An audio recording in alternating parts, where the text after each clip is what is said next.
Gentlemen of the press,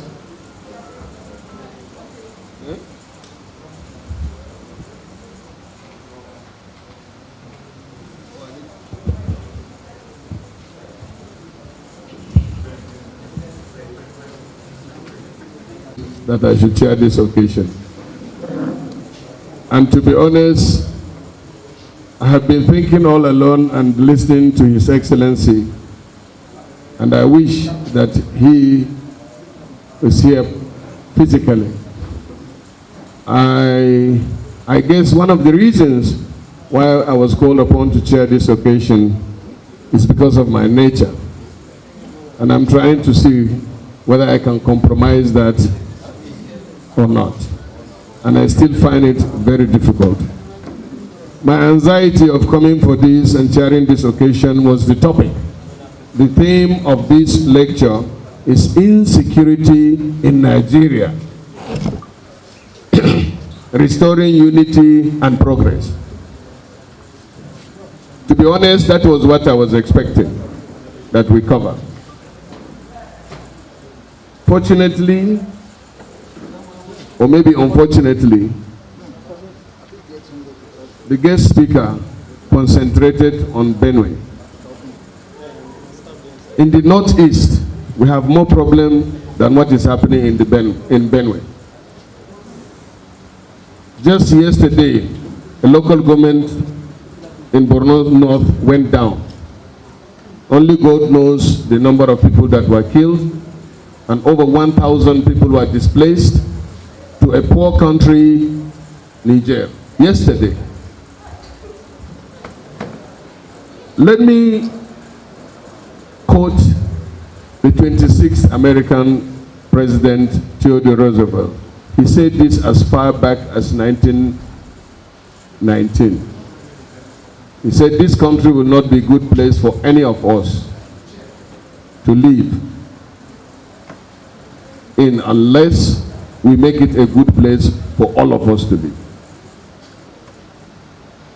And I said this before, this was just my mindset, that in this country, the bottom line is that if there is no opportunity for son of nobody to become somebody without knowing anybody, there will be no peace in the country. And that is what we are saying. So, mine is that insecurity in Nigeria is as a result of injustice. Injustice and inequality. Where there is no equity and justice, there will be no peace. And where there is no law and order, there will be no justice.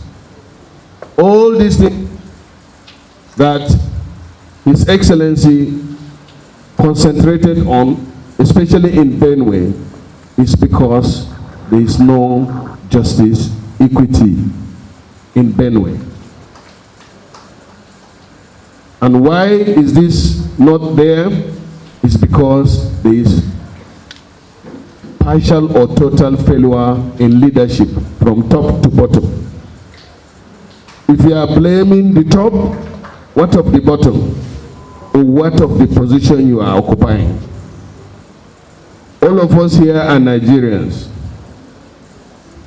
We kept on being confused and deceived by tribe, religion, geopolitical zone, and all that, while the leadership are united in terms of misruling this country.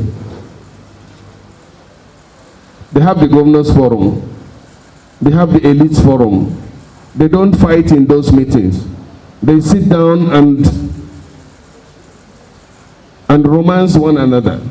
And out there, the poor man of Tiv, Idoma, and all that are killing themselves. Just last week, 11 soldiers, including an officer, was killed, not by herdsmen, but because of the communal clash, and these gallant soldiers went there to settle them.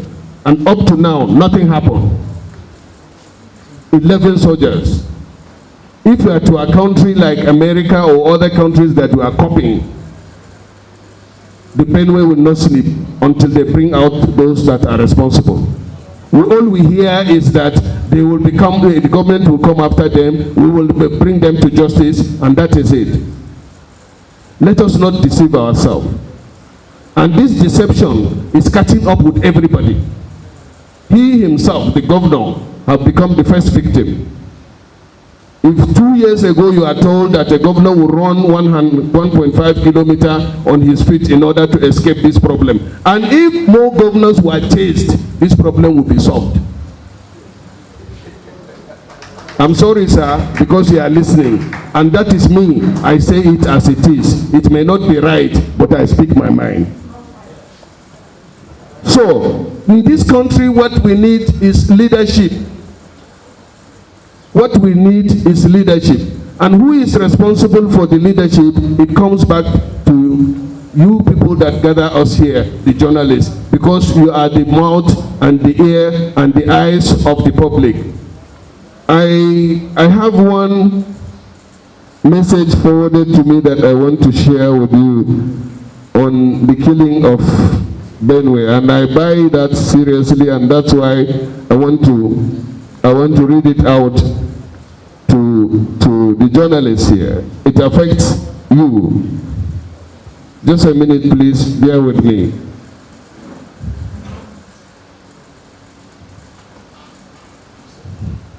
Okay, and your chairman is even close by here, so that you don't say I am the one that concocted it. It was forwarded to me as I received. It said, everywhere is quiet now since the discovery of the bodies of 11 military personnel, including an officer.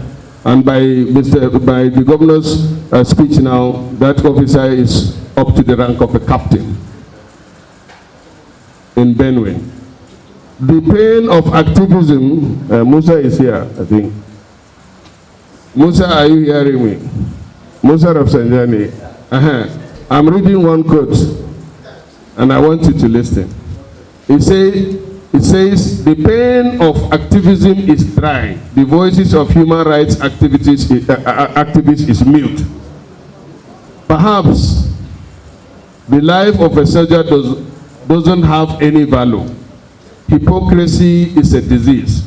If the army decides to give the Zaki-Biam or OD treatment now, all hell will break loose. Activists will find their voices and pen again. What?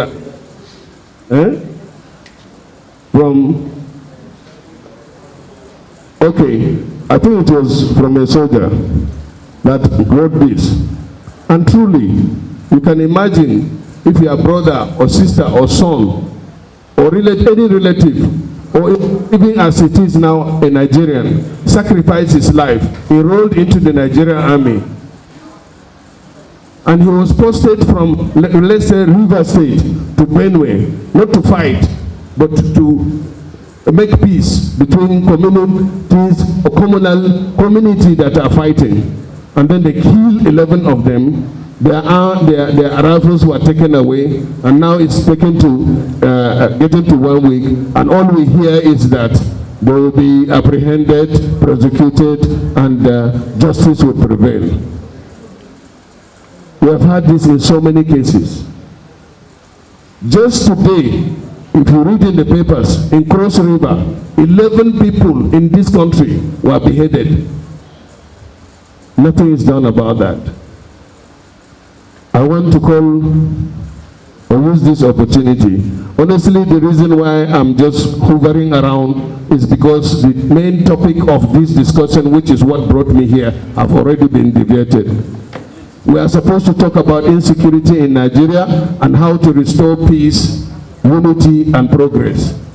And the only way we can do that is when this leadership of governors, presidents, and even legislators are giving excuses, are blaming one another. I was in PDP one time, and now I'm in APC. With all due respect, His Excellency was in APC, now he's in PDP and singing PDP song. That is not what we want in this country. We want peace, please. We want security. We want welfare. The governors, the leadership, the legislature are not accounting for what they are doing in this country. Instead, they are confusing us with all these talks, and they keep on stealing the human resources. And after 8 years, you hear a governor is a billionaire, you hear a governor is charged to AFCC for mismanaging 8 in the 10 trillions. Yesterday, I was in EFCC to bail one of my colleagues.